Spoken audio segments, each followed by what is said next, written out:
Seth, thank you for sitting down with me. I appreciate the time. My pleasure. My pleasure. Thank you for having me. It's always good to chat with you. You know, I tried to talk to you last Monday, but some chaos went down, as it often does on Monday Night Raw. But, you know, I talked to CM Punk. I heard what he had to say. I heard what he believes are the reasons that you carry so much hatred for him. And we've heard from you as well.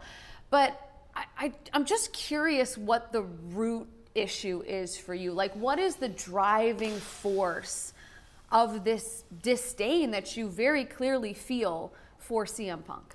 Ooh, the root. The root, man, that's deep. It's deep rooted. This relationship between myself and Punk goes back a long way. 20 years. He's referenced it many times. I did come to him for training. Look, Jackie, I was a huge fan of CM Punk, no doubt about it. Like many. I looked at him and I saw someone that I wanted to be like, you know? He had a ton of conviction. He was honest. He was kind of a disruptor, you know? He didn't fit the mold. And I saw a lot of myself in that. And that type of personality, that cult of personality, if you will, that's someone that, you know, you can become attracted to. And so I looked at him as a hero, as someone that, you know, I could follow in his footsteps. He kind of laid out this template. And so I go to him for training. I do my best to kind of live up to his expectations. I see what he's doing. We have a very similar path as far as what led us to WWE, making our name for ourselves in the Midwest independent scene, and then finally getting to WWE. It was a difficult road for him the whole time, and I was there watching, rooting him on, wanting the best for him, because I felt like if he did well, it was an opportunity for everyone else behind him, like me, to follow in those footsteps. And that's what happened. And he vouched for me. He helped get me in the door at WWE. When I was on the chopping block, all that stuff that he said was absolutely true. And then I got up to WWE, and it was my dream job. I was on the road all the time. CM Punk and I were on the same shows. He was helping me after my matches. Everything was as I dreamed it, and we were becoming friends. It was more than just like a student and a teacher, more than an apprentice and a mentor. There was a friendship there, a camaraderie, because we were kind of cut from the same cloth. And then everything went south. And that's kind of where the root of it is. You trust someone, you believe in them, you become close to them, and then they betray you with no remorse, no explanation, nothing. And if it was just me, I kind of feel like I could have gotten over it. But it wasn't just me that he stabbed in the back, right? It was every single friend that he had that worked for WWE. After he left in 2014, he wrote everybody off. Not just someone like me who, you know, obviously he didn't care about anyway, but he wrote everybody off. All of his friends, people that he'd known for decades, and for no other reason than because they wouldn't leave this place and go side with him. And I look at it like times got tough, and he abandoned ship, right? Yeah. He jumped off. He left this ship.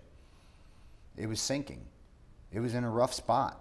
There was water coming in, and I was a deckhand. I'm new. I'm sitting here and I'm doing everything I can to get this water out of the ship, to keep it afloat for years and years and years. And during this time, it wasn't like he just sat on an island from far away and watched the thing start to go under. He was shooting cannons. Like, he actively wanted the place to die. And I think because he's so selfish, he thought that that would make him, you know, some sort of missing piece, right? Like, he wasn't here and this thing couldn't go on without him. But something happened in his absence. We put the ship back together. Not only did we put the ship back together, we built it bigger than it's ever been. And then a decade later, after everything he tried from the outside failed, he wants to come back onto the ship and he thinks that it's just frozen in time. And we all are in the same roles. And he can just look down and talk down to everybody who was in those positions before. But I'm not a deckhand anymore. I'm the captain. I run the ship. You know, I can't help but think as I listen to you talk about the depths of this betrayal and this hatred, that at some point there must have been a genuine love, friendship, mutual, or what you thought was mutual respect and admiration. Is there actual, like, maybe love rooted in this hatred in any way? I mean, I think 100%. You know, I started as a CM Punk fan, and I'm not ashamed of that. Like, I'm not ashamed of that at all. He was somebody that I thought I could root for. And at some point in the future, like, maybe there's a version of me that's a CM Punk fan again. You know, like, I'm not one of those people that's just, I'm beholden to a specific time and place. I have to feel this way or feel this way. Like, I want to believe that this guy's a changed man. I want to believe that he's not the same dude that walked out on this company back in 2014.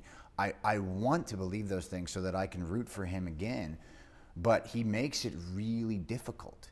He makes it really difficult. Everything that he's done has indicated to me that in no way has he changed, that it's just this facade that he's putting on to make people think that he's changed. It's like this, he needs to rehabilitate his image. Like, let's be honest, he hasn't had a great last 4 or 5 years. Like, it has not been good for him, right?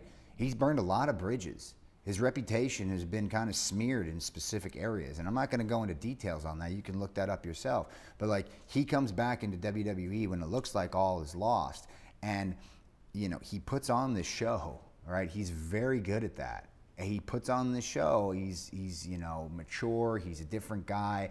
But, like, I just don't buy it. And I think even if it's true, even if everything that he's doing is not a show and he is a changed man and he's a better person than he was when he left, like, I can't move on. Like, the fight has to happen, right? It has to happen. There's no way around it. Like, I just, you know, I want this feeling to go away. Like, I want this hatred that I have for him. I want it gone. I want it gone. And I have tried to let it go time and time again, but every time I see his face, it's just in here. It's just this pain that's in here. Because I struggled for so many years after that betrayal. And I never got an apology. You could have even just said, hey man, I need some time. I need some space. I would have understood. But he just never gave us that. And then he came back and everybody was just supposed to accept him with open arms, like he was the prodigal son who had returned. And I just couldn't stomach it, man. I couldn't stomach it. And Sami Zayn said something to me a few weeks back on Raw. He told me that CM Punk makes me the worst version of myself. It makes me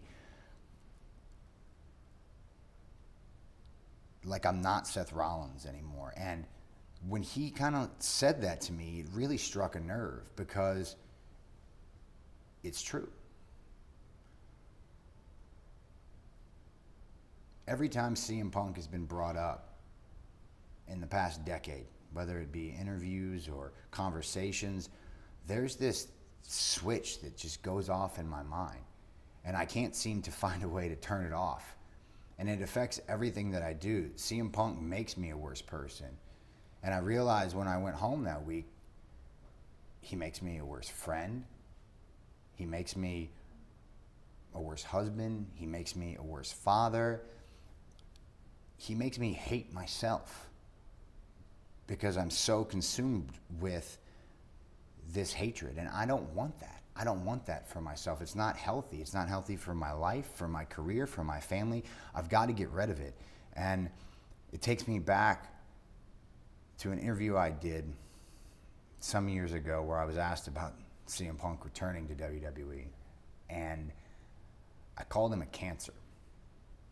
I said he was a cancer. And at the time, what I meant was that he was a cancer to the locker room. And I didn't want him in my space, you know? I don't want him ruining everything that I built, this beautiful ship. I don't want him coming in and sinking it again. But after the time has passed, I think what I realize is he's like a cancer of the mind, in my mind. And the only way to get rid of a cancer is to cut it out. And so this fight with CM Punk, I need it. I need this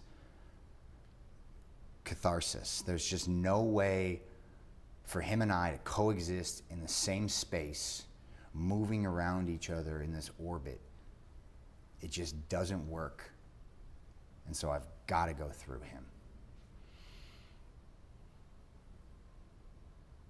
I've got to go through him. It's clear now.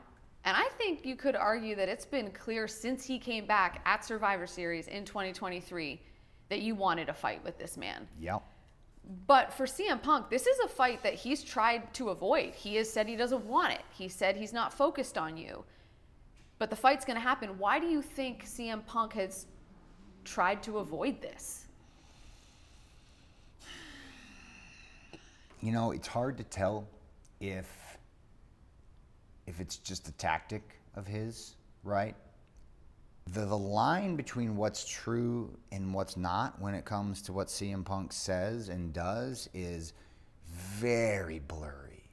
And I think, one, either it's a tactic that he uses to try to put himself on a pedestal so that myself or the audience watching at home sees him as this prize, or two, there's a genuine fear.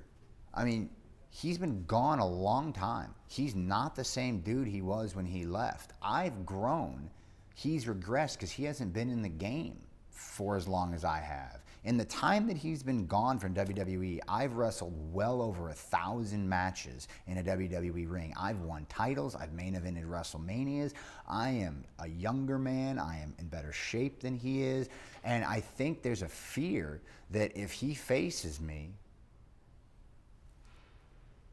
everything that I'm saying about him might be the truth. And he might have to face that at the end of the match. He might have to face those truths. You talk about the line between truth and fiction with CM Punk is blurry. Do you think he's a phony? Do you think this is a facade, a sort of PR presentation for CM Punk?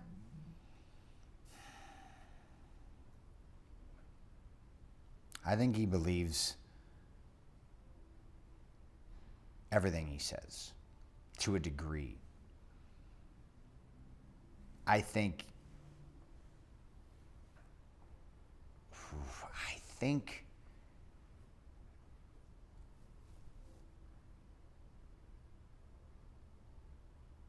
there's self-doubt in him. That wasn't there 10 years ago. The conviction that he had 10 years ago, I think has been systematically kind of beaten out of him over the last decade. He's had some struggles. You know, you look at his time in the UFC, didn't go well for him. You look at his time outside of WWE in other companies, didn't go well for him. And, you know, there was no joke. People were chanting his name for years. That's the truth. They were. When he came back, those expectations are through the roof. And I think there's this idea of CM Punk that exists out there. And I think he wants to step into that idea and be able to fulfill that for people. I don't know if he thinks he can. And I think that's the fraud in him. That's the fear in him. He doesn't know if he can be the CM Punk that people believe that he is. This this larger than life sort of like martyr that Yeah. that can save everything and you know, lift everybody up. Like I don't think, I think there's part of him that wants to be that, but he doesn't think that he can. You know, CM Punk has mentioned a few times now where this relationship began, the fact that you were a quote unquote fan of his, that you wanted to train with him, that you came to him at a really young age, all of that stuff. And that you tried to fill his shoes while he was gone. But do you think it's possible that maybe he actually does see parts of himself in you, and that's what he doesn't like? I think if you're at the top and everybody underneath you is trying to take that from you, as they should in this industry, I think there's certainly some pushback, as there should be. I appreciate that part of his game because I like the fact that he's not just going to step aside. And I think he would be silly to not realize that there are so many similarities between us. Whether that contributes to why he doesn't want this fight, it's possible. I think in the sense that if January 6th doesn't go his way, then I feel like in his mind, and maybe in the minds of everyone watching around the world, that is a changing of the guard. And like he can't hold that forever. This battle between, you know, the present and the past, or the future and the past, like he can't hold on to that forever. And maybe there's part of him that feels like that's slipping away, and that's why he's putting up such a protest. It could very well be. I mean, look, this is, if it doesn't go his way on the 6th, you know, he's really got to reevaluate his stance on pretty much everything. So I do think there's some fear there for sure. I only have a couple more left, but you Give 'em talked all to about me. the amount of burned bridges, certainly over the last handful of years before returning to WWE. Yep. Are you surprised that the majority of the locker room, from a perception standpoint, seems to have welcomed him back pretty gracefully with open arms, save for maybe Drew McIntyre? Nah, man. You know, no, I'm not too surprised. I think if he and I didn't have the relationship we did, look, there's no doubt about CM Punk.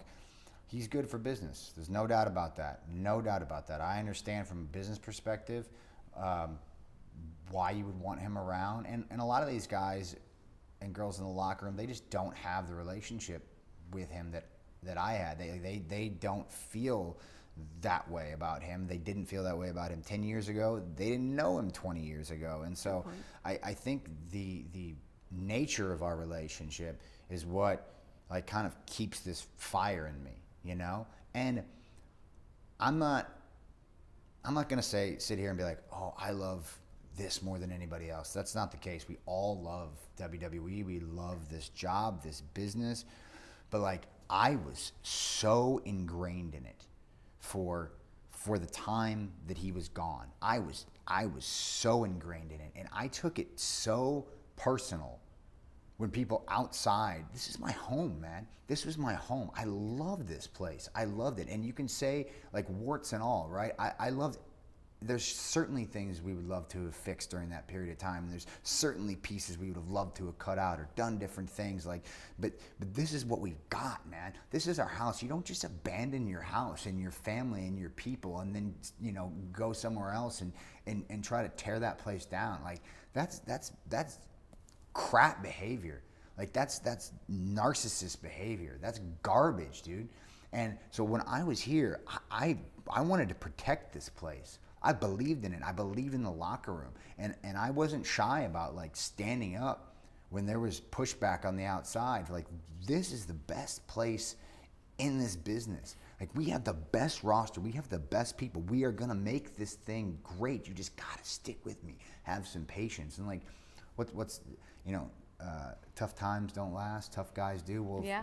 Punk's not tough. He dipped. He's not tough. I stuck it out when it was garbage, when I was getting dumped on over and over by everyone inside the company and outside the company. I stayed here.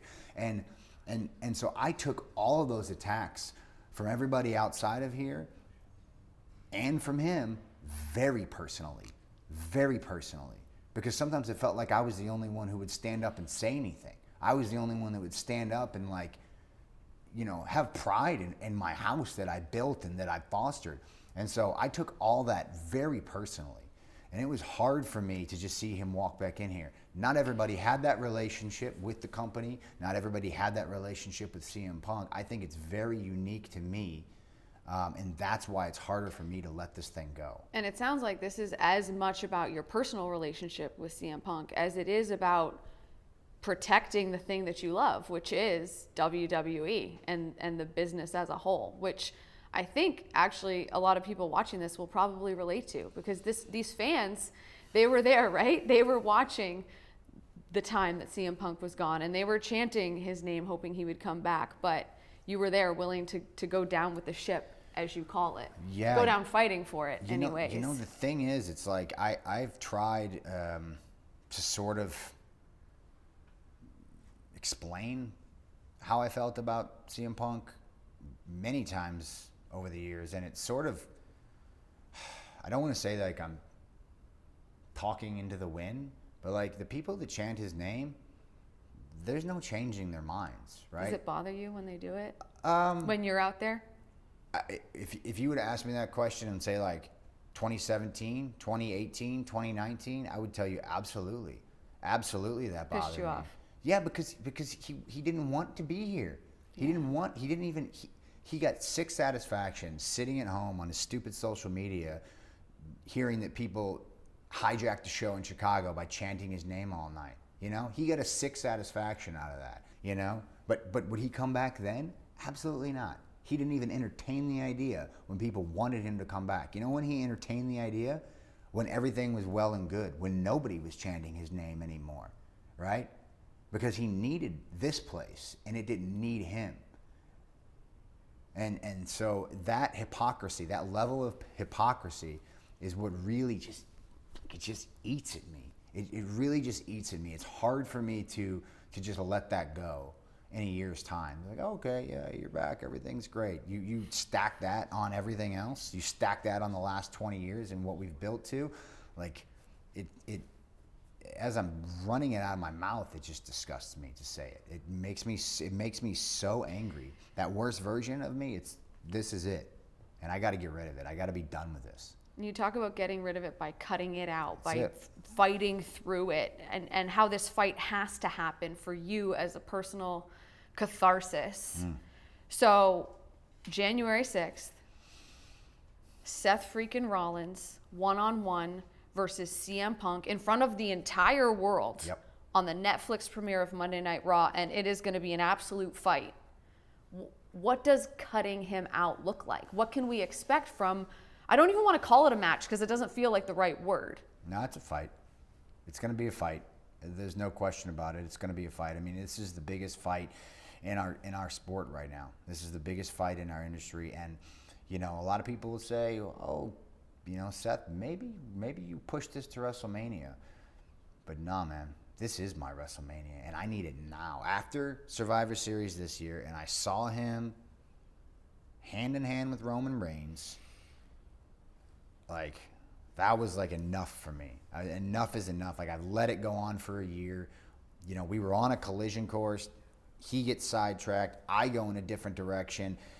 We come back to it, and I just, like, that visual of him next to Roman's finger in the air, and Punk doing this stupid little go-to-sleep thing, like, I just wanted to throw the remote through the TV. Like, I was so viscerally internally destroyed. I was like, that's it. I can't wait. I don't want to wait anymore. I want the world to see it. I want them to see it. This is perfect. This Netflix, the debut, the world will be watching this match. And to answer your question, I don't know what it's going to look like. You're going to see a side of me that no one's ever seen. Like, it's going to be, no pun intended, it's going to be raw. It's going to be visceral. It's going to be violent. I've got to extract this demon from my soul. Like, I've got to get it out of me. I've got to cut this cancer out of my brain, or I'm going down, and I can't handle it. The way you're talking right now, it sounds like you're ready for this fight to happen right now. We're going to have to wait until January 6th on Netflix. But Seth, truly, I wanted to hear your side of the story. I wanted to know how you felt about this, and you were very honest. So I appreciate you doing that. Thank you for the time. Hopefully, I'm almost done talking about it, Jackie. I'm so sick of it. January 6th, not that far away, man. Let's get it done.